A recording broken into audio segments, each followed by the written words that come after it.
subsumed within all-inclusive awakened mind. Since there is no phenomenon that is not included in awakened mind, the true nature of all phenomena is that of awakened mind. Space is a metaphor for awakened mind. Since that mind has no cause, and is not an object that comes into being, it does not abide in any finite way, is inexpressible, and transcends the realm of the imagination. The phrase, the realm of space, is simply a way of illustrating it metaphorically. If even the metaphor itself cannot be described as something, how could the underlying meaning that it illustrates be imagined or described? It should be understood as a metaphor for what is naturally pure. The underlying meaning is that awakened mind is self-knowing awareness equal to space. It is not within the realm of the imagination, for it defies illustration or description. Naturally lucid and unwavering, the spacious expanse of utter lucidity is not created, but is spontaneously present, with no fixed reach or range. Dharmakaya is the spacious domain that is the heart essence of enlightenment. The evidence is that anything can and does arise due to the dynamic energy of awareness. Even as it arises, there is no place of arising, or anything arising. Arising is simply a label, for if examined, it is found to be like space. Everything being encompassed within a supreme state of equalness, without bias, constitutes the expanse of infinite evenness, which entails no dualistic perception. The precious treasury of the basic space of phenomena, Longchenpa. Hey, it's Darren Littlejohn. Welcome to episode 67 of the 12-Step Buddhist Podcast, Sacred Space, and continuing with Practices of a Bodhisattva, number 24. All suffering is like the death of your child in a dream. To take such delusive appearances as true, how exhausting. Therefore, whenever you encounter unpleasant circumstances, to see them as delusions is the practice of a bodhisattva. You could start at the end or start at the beginning. To practice as delusions is the first thing that comes to mind. The understanding and awareness, not the words, although the words are necessary, and then necessary to be utterly abandoned. The words kind of give us some, the words give us some place to bring our attention. All suffering is like the death of your child in a dream. Well, we've all had those dreams, haven't we? The ones where we're sad and powerless and unable to save someone or do something or take some action, or we feel that we're really unable to because we're dreaming and our body isn't moving and we feel like it should. But it's a dream. We take it as true. And to take appearances as true, because they're not, because they're appearances in the mirror, not reality. You look in the mirror, is it you or is it a reflection? It's a reflection. Your essential nature, truly, is the awareness that reflects. Identityless, I, egoless, yeah, okay, fine. Selfless, yes, of course. Referenceless, here's a good one. Let go and completely and utterly abandon into utter lucidity the sense of a concrete self, a real you, or say a real me, right? To take the delusive appearance that I'm real, I'm solid, I exist, I'm a point in the universe, I'm actually the point in the universe, I'm actually, well, if you're an addict like me, pretty much live my life as the center of my own universe, and hopefully yours too. However, we're all doing that from our own center. We're self-centered. We're oriented to the dualistic perception in the space-time continuum, which keeps us tethered to the very sticky, very curious, very interesting, very desirable, malleable, manipulable, fixable, breakable, smashable delusion. It's like light shimmering on water. There's movement. The lake is calm. The moon is powerful. It's luminous. It reflects. Look in the water. You see the moon? You see a reflection of the moon. It's so stupid obvious, isn't it? Go there. Bring your mind there. Bring your heart there. Bring your awareness there. And this is not baby Dharma. It's not McDharma. Rather, it's Dharmakaya, as was read earlier. Therefore, whenever you encounter unpleasant circumstances, to see them as delusions, to constantly see them as delusions. How can we possibly train this way to see all negative experiences as delusions? It only comes with a committed meditation practice over time, and it's really hard, and it could be kind of cool on the cushion, but it's not such an easy thing in the midst of experience, right? But the more practice I get, the better I get, and the better I get at practicing, and the better and faster the results from practicing. So the application of practice, it's sort of like when, I'm not a good skier, but I do know the difference between, thinking about every move and going down the mountain. Right? Just whoosh, swoosh, baby. I don't know, bend your knees a little, move. I can't stop and think about that shit. There's trees, there's people, there's other obstacles. Gotta go, gotta just feel, right? And if you haven't skied, well, you've certainly stepped through space, right? This is what I did a little bit earlier this morning, walking. As I inhale, lift my right foot, I am arriving. With the exhale, and place my right foot down, nice and grounded with my weight into, I am home. Rest in that awareness. Continue with the left. So I do that for a little while. Present moment awareness. The point being that the more we practice, the better we get, the more easy it is. The less we have to think about it, and it becomes a spontaneous thing. But a spontaneous presence is something that we're conditioned by infinite beginningless lifetimes of clinging, attaching, and spiraling and tumbling through all of the bardos, all of the in-between states, endlessly, without control, without any, just being like a little bobber in a rushing, class 4 river. If you've ever done any whitewater rafting, I did that once. Pretty much thought I was going to die. But see, that's another example of the intense experience. So what can we do if we're high ACE people? If that makes no sense, listen to the podcasts, listen to earlier podcasts, read Compassionate Recovery. If we're high ACE people, it's quite a thing, to embody and to feel physically the depth of traumatic response. It's common talk about trauma. Everybody's always known, we've all known that we've been traumatized, but we didn't have language. We brushed it off. We blew it away.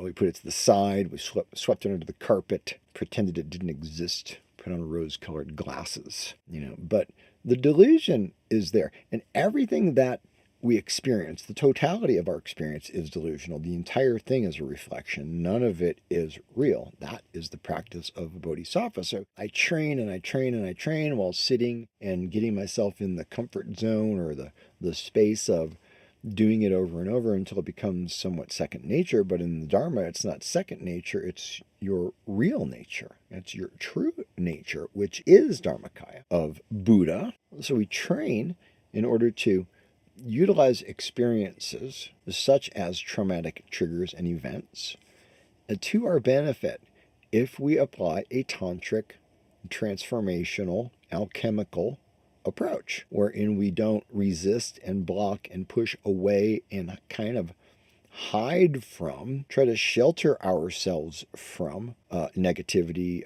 non-virtuous thoughts, non-virtuous actions, and so forth. We really try to harness ourselves, but hey, I don't know about you. I mean, I'm a triple Gemini with 7 planets and a moon rising in the house of Gemini, some spectrum of bipolar down the range, maybe a 3 or 4, not a 1 or a 2, but pretty swingy in the mood department there. There's a lot going on. The more experience and the higher the intensity of experience, the greater the opportunity that we have to ride the wave of that experience. And rather than blocking it, we transform it.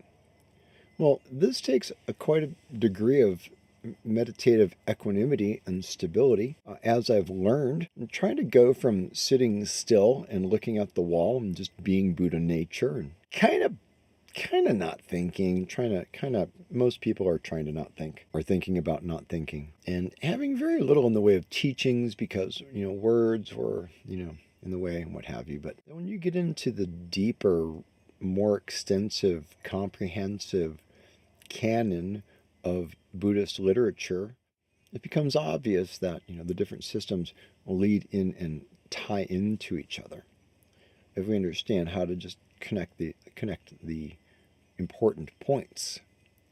The important point here being a singularly main, essential, crucial, and critical pivotal teaching of the Buddha, namely that everything is just like a dream. Caught in the self-centered dream, only suffering, my Zen teacher's version, but to see suffering, to see distress, and to be in distress, and to be able to be in I don't want to say a non-reactive space. I want to say to be not. To not be or not be, nor desire to be nor not be. This is not being coming into, as was read earlier, this is not a being which creates a subject in space, which is an object. Emptiness is empty. We're not saying space doesn't have things in it. It has things, from tiny particles to galaxies and nebulas and all these things. There are things, but there's mostly not things. But no thing is a different thing than resting in the awareness preceding perception, to jump back and say, who the fuck is that? Who cares about this that I'm obsessed with right now? Who's asking? So this is a tricky, clever thing we can say to other people. But can we say it to ourselves deep in our practice? We've got to get trained at getting deep into our practice, which means, yogis know this. We're moving and breathing and transforming energy. We're not blocking energy, right? I'm not skilled at blocking energy, and it makes me feel emotionally constipated and mentally fucked. So I explode eventually. Too much pressure. Trying to block never worked for me. I don't know if you were an ADD kid or not, but the thing is, the energy needs to go somewhere. And if we understand and have an awareness that energy manifests in infinite, timeless, spacious awareness, utterly lucid, is pure awareness. Not pushing, not pulling, not being swept, not directing, deciding. Just the whole expanse of consciousness is like a bubble in space in front of you. And then who are you? Who's holding the bubble of everything that's your entire global, intellectual, cosmological, epistemological, awareness, your logical awareness. So to recognize this takes time and it takes practice, but it is the deal. It is the Dharma. And it's not the kind of Dharma where you've got the time. I mean, if you've got the time to sit for multiple lifetimes and train your mind to focus on your nose or your breath or something, and just the movement, within your body and so forth, great, more power to you. I'm kind of in more of an urgent situation. The fires are burning in my mind. PCP, PTSD, complex PTSD from beatings, severe torment, made to feel ashamed for being me, questioning things, being joyous about things, trying to understand things, and so forth. Just being different threatened everyone, and they just kicked me in the face for it. I just, don't have the ability to kind of be settled in myself as a regulated being. Do you? If so, well, congratulations, right? I'm not trying to be... I just wanted to say that. But seriously, I know regulated people when I see them. It's really easy to see them because they're not dysregulated. How can I see that? Because I've been meditating for over 30 years. I don't know how many years, a long time. I just spent 10 days on 6 hours a day. I've been doing this a while, and I've got more retreats to schedule and plan out, and tons of work to do, and on the path. There's a lot.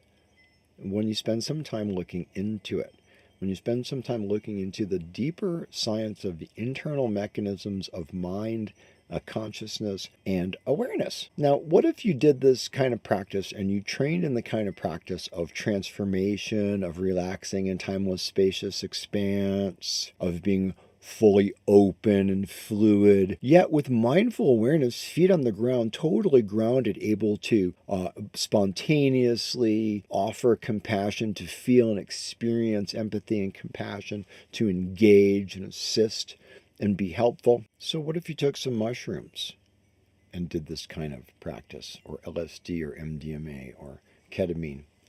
These types of things are being studied and are underway, as I alluded to, wrote a little bit about in the 12-Step Buddhist, again in Compassionate Recovery, and working with this sort of extra clarity, a little bit of a boost.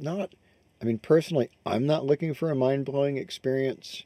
I don't want to take so much of something that I feel that I'm not in control. If you do, you can take 5 grams of mushrooms in the dark alone, if you want, a hero's dose, or you could wind up in the psych ward. People do have trauma, and people do react and respond. So it really is important to understand all the safeguards and mechanisms. So not to go all off into that topic, but I just wanted to introduce the idea that, back in the day, in the early days, in the 60s, Timothy Leary had the idea to go into practice in the Bardo Todro, or the Bardo Todro, and which is the Bardo of death, and to understand that experience as a way of transcending suffering and utilizing the psychedelic experience in the shamanistic, mystical, transcendatory sense, right? There are problems with his approach and what happened at that time, and some misinformation and this and that. I won't get into that right now. The idea I'm just sharing with you is that if you consider the idea that you can microdose a little bit with something that's available and legal and for you and that's healthy and safe in a certain way, and that you can utilize this with your meditation practice in a safe, sane, and sober way, if you're open to that or if you have support in doing that. And I'm working on that kind of thing. But in the meantime, just introducing the idea that it is possible to converge the spiritual and the psychedelic in such a way as each lends support to each other. And what we're trying to do here in the 12-Step Buddhist Podcast and in the path of compassionate recovery and on the Bodhisattva path and in the path of Dharma is to transcend and liberate, transcend our dualistic perception, to cut through the root of a subject-object relationship with the universe, and to come into the spacious awareness such that we can rest in it and settle in it and practice it enough and transform emotions a little bit as they come up, right? Get your therapy, get your support, but try not to go all off. Try not to let yourself spiral. Work on your shit, get grounded, and as you go, the practice develops into something that's more spontaneous so that you can do what it says in the Bodhisattva practice that we read. Spontaneously liberate delusion. Suffering is delusion. To know that as it arises. It's kind of like being on the surface of the mirror or the reflectant capacity of the mirror, and the photons kind of come and time is slowed down, and we can see the reflective nature and know that the photons of what we take to be material and real and concrete, such as our thoughts, our physical body, our words, our attitudes, our convictions, our beliefs, right? Our politics. On that note, I did want to talk about one thing, though, about my writing process, because I feel something in my own self-esteem in terms of being able to come to terms with myself as a writer and my skills as a writer and what I have available to offer you. And what that is I know how to study and take diligent notes. I'm not as OCD as some of the young ladies in my graduate classes were very, very, very thorough and meticulous. My mind couldn't go there due to that I didn't understand at the time, but due to ACEs. But I know how to take pretty good notes, and I know how to read scientific papers, dissect them, analyze them, extract the information that's meaningful for you, put it into a language that makes sense, and connect it to what we're talking about. And what we're talking about is recovery from addictions.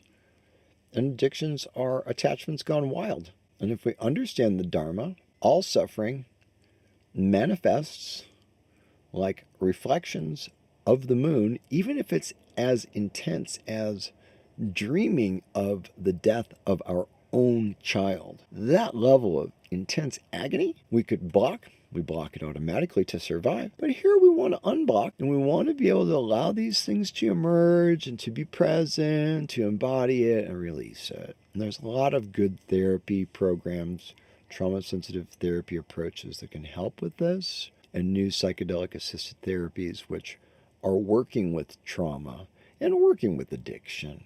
And you can work with it in your spiritual program. All right, that's enough out of me. Please go to Amazon.com, get a copy of Compassionate Recovery and the 12-Step Buddhist. Get one for a friend. That's available in Audible, paperback, hardback, whatever back you want. If you can't afford it, you can go to my website and get a free PDF, which will always be available forever and ever. Alrighty, until then, peace out and namaste.